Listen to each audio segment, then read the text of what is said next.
Hello and welcome back to Pass the Pitch. We're at episode 4 from our six-part series here. And today we're going to talk a little bit about the commercial engine for SOWs, how you package the offer, define the ICP, and say it clearly and build a pipeline without confusing the market. Yeah, I'm excited to dig into this and to learn a lot more from you on this topic, Anna. So I guess to start with, I see a lot of firms when I'm working with companies really struggle with SOW because they're trying to sell SOW as a concept rather than something concrete that the buyer can actually understand. So, what does good SOW packaging actually look like in practice? Right. And I think the challenge is, especially if you're known as a staffing company, how do you establish that credibility that now you're doing SOW? So your packaging has to come across credible. If all of a sudden you look like, you jumped into the deep end and you're 100% a solutions service provider, it's going to cause doubt in the market.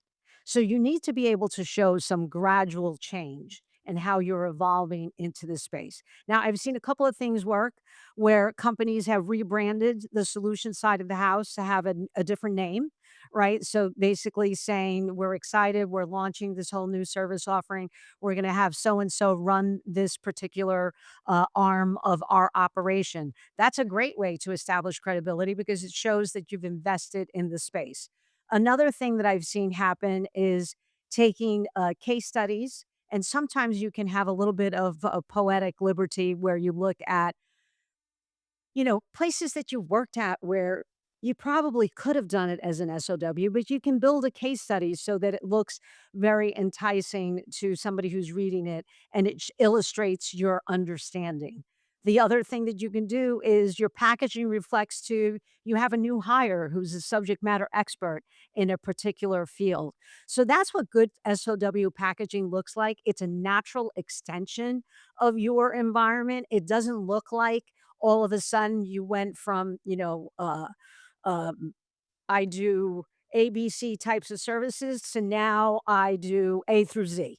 Like that doesn't happen overnight. So it has to come across credible. Yeah, and organic to your business as well. That's something that it seems natural that you would be able to do. So, selling SOW business, let's kind of talk about that. I mean, a lot of sales folks or sellers who are really great at selling staff aug struggle with SOW, not because they're not good salespeople, but because it's a fundamentally very different sale. So, what do sellers need to learn or even unlearn in order to sell SOW effectively? Right. So I think I referred to this in one of the previous episodes where, consultative selling is totally different than transactional selling. So partly what has to happen is you need to determine in your organization if the person has the willingness to be able to learn consultative selling. Number one, you have to be prepared. The sales cycle is a lot longer. So therefore, it's not like contracting where you can go in, especially if you know that this function has a need, you can quickly jump into the conversation saying, "Tell me what you need. How many of this skill set? How many of that skill set?" And you can have a great conversation where you can walk away with open recs. And then that whole process is really fast in comparison to solutions. There are solutions deals that I've worked on that have taken multiple years, right? Because the client decides they're going to do something and then they hit the pause button and then they come back at it. But meanwhile, it's a multi-million dollar, project that you just sold. So patience is key in being able to understand that. Also, we talk about listening skills, active listening. This is what changes too, I think, from transactional to consultative, where when you approach the client, you're approaching the client to really not so much talk about your services, but to really understand their pain points and have them do most of the talking. That's why I love the tool like Otter AI, for example, or any of the other note taker tools. They actually, I know Otter does this. I don't know if they all do this, but they tell you how much you've talked versus how much your client has talked. Mm. And so I use that as a tool for when I'm coaching salespeople to, like, evaluate and take a look at their notes, their Zoom notes, and then if I see that they spoke 60% of the time and the client only spoke barely 40% of the time, there's something wrong. You're not learning about them and what they need to do. So that's a key as to a difference is the active listening. And overall, there's just a different approach on how do you become the trusted advisor to the client, right? Because now you're not just a person that is able to provide you with talent that you specifically need in specific functions. You want somebody that you can trust, that you can say, I need to build this mobile app. And quite frankly, we've never built a mobile app before, and we don't even know where to start. So how are they gonna trust you that you're the right company to build this mobile app? Mm, And that's part of the process. So I know we're trying to do this in a short period, but I could probably talk about this for the next 45 minutes here. There's a lot of steps in figuring out how you become that solution salesperson. I love that, and then your Otter AI would say that you talked more than 60% of the time, right? I love a few of the things that you said there. Number 1, that expectation around this is not a quick sale. If you're struggling as an organization, you wanna grow, SOW is not helping you next month by any stretch of the imagination. So those expectations sound like they're really important. And then the second, and this is probably a pet peeve of any sales leader, is uh, selling us versus solving their problem. I love that. It's so important, really, in every interaction we have, and it's a hard habit to break sometimes. Agreed. Okay, well, so then one of the biggest fears I think a lot of firms have with SOW is getting locked into something too big or too fast, or maybe something that they have scoped incorrectly. So, how does land and expand really work in SOW without putting the firm or the customer's needs at risk? Well, I think the key is once you have an SOW, usually the SOW lasts for a significant period of time, right? It should outlast what your typical contracting engagements last for. And this gives you a window of opportunity because you're dealing with a client at a completely different level than just providing um, staffing needs, right? You can really go deep with the client and understanding their roadmap, their project plan. They're working on this project now. Does it feed into another project? If it does, when is that project supposed to roll out? Have you started thinking about the team and what the team is gonna look like for that project? So it gives you a window of opportunity to have these senior conversations with the client where it could naturally help you with landing and expanding within an account. I always talk about look to the left, to the right, who's above and who's below you when you look at the organizational structure. So if I'm dealing for a manager that sits right here in the middle, I wanna get to know what is the person on the left or the right, above or below, what are they working on? What projects are they working on? Also get an understanding for, do they have a preferred supplier that does project work? Because that's your competition, and so you need to be aware of that. So if anything, I think land and expand grows exponentially within the organization, but then you have the right to determine what's gonna work for you and what's not gonna work for you. So answering your risk question, are you biting off more than you can chew? You can control that directly. Or it opens your eyes and say, "Oh, I should really get into this space because take a look at this is a 60-person project that's been going on for the last 4 years. How do we get into that more?" So that's Mhm. what I mean. It's a little bit of a balance, but doing that deeper dive is much easier with SOW. I love it, and I love the focus on that curiosity of really listening, and seeing what else is around and not having that tunnel vision. Um, So, kind of along those same lines, I see a lot of firms that say they want SOW, but they're still relying on one off opportunities, one off projects instead of building that real pipeline. So, how do you actually build a funnel for SOW without confusing the market or confusing your sales team? That's like the $1,000,000 question, right, on figuring out how do you build a funnel. But I would say building the funnel, great place to start is take a look at your existing clients. What are you doing? What areas are you in the existing clients?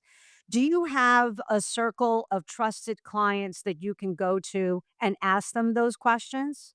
And if because I call that this becomes almost like your client advisory board, right? That you can go to them and you can tee up to them saying, "Hey, we're investing seriously in getting into a statement of work type of services.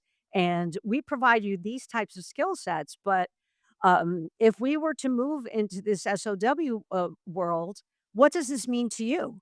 And this could be your window of opportunity for your lead generation and taking a look at, okay, these are the top 25 accounts that we as an organization need to focus in on.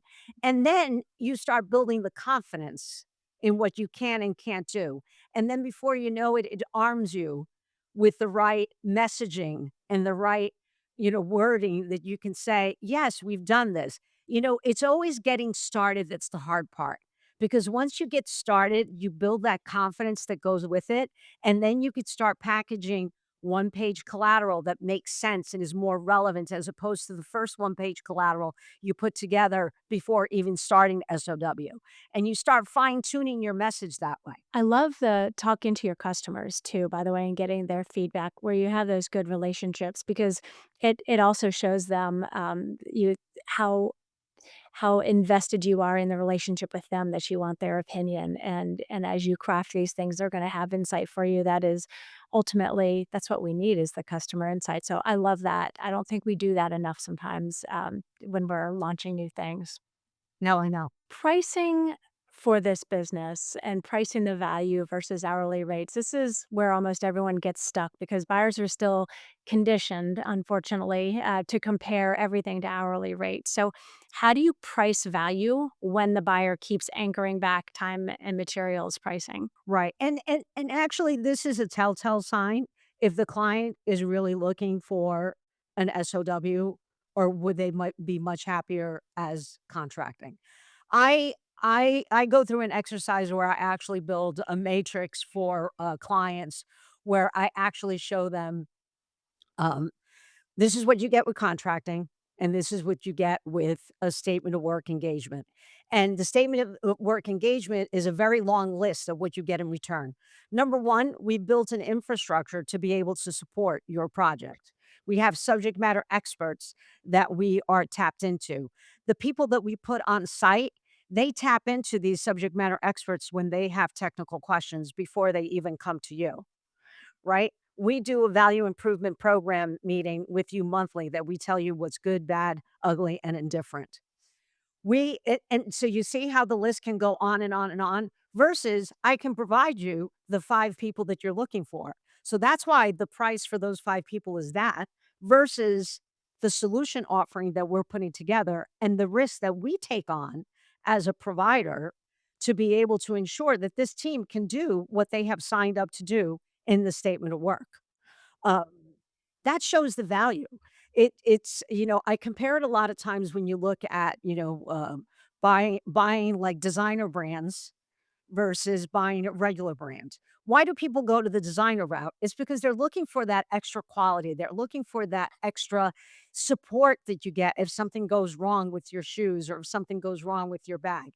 They're getting this whole package of services as opposed to, I'm gonna go buy a regular bag that I see at, Bloomingdale's or Macy's and I'm not concerned about if it breaks, and I'll go to the next one. It's a different type of buyer, and therefore you need to kinda understand the buyer, and it's okay if they just want hourly rate. Sell them a contracting opportunity and move on to an organization that appreciates the value. I love that. I'm a huge believer that we should work with a company in every single way they want to work with us, direct hire, SOW, contingent. So it's not bad if they choose one over the other. I think that's great. So the last thing I have for you is really, and you've kind of alluded to this with the listening and paying attention and being curious, but that discovery process, I know is something that really separates SOW sellers from contingent. So, what are the discovery questions that do truly separate these different sales approaches and different business development folks? Right, and I think the most fundamental, difference is, I had mentioned about the listening skills, but truly understanding the pain point of the client and be able to articulate the pain point. And typically, I would suggest that we have one of the subject matter experts play a role in concert with the solution salesperson on the discovery side of things because you can truly understand the scope of work. So it becomes this truly does become a deep dive in understanding what the project means, what the impact if the project does not work or does not happen, how does it tie into the rest of the organization are some of the key questions that you would wanna ask. What happens if it doesn't happen? Right? If this project doesn't happen, what's gonna happen to the organization? So these are some of the questions that are more strategic in nature, more analytical in nature, and truly understanding why the client is doing what they're about to be doing. It also helps establish credibility with you as the vendor that you truly understand what they're trying to do, and therefore it gives the potential client the confidence to want to buy from you. I knew I would learn a lot from you this episode, so thank you for everything. Well, terrific. Thank you, Kelly. I think what we've talked about today, as far as key takeaways, is SOW go to market works when the offer is clear, repeatable, named, scoped, and outcome driven. At the next episode, we go back to MSP execution. We're going to talk a little bit about cadence, tools, delivery enablement, and expansion playbooks that actually get used.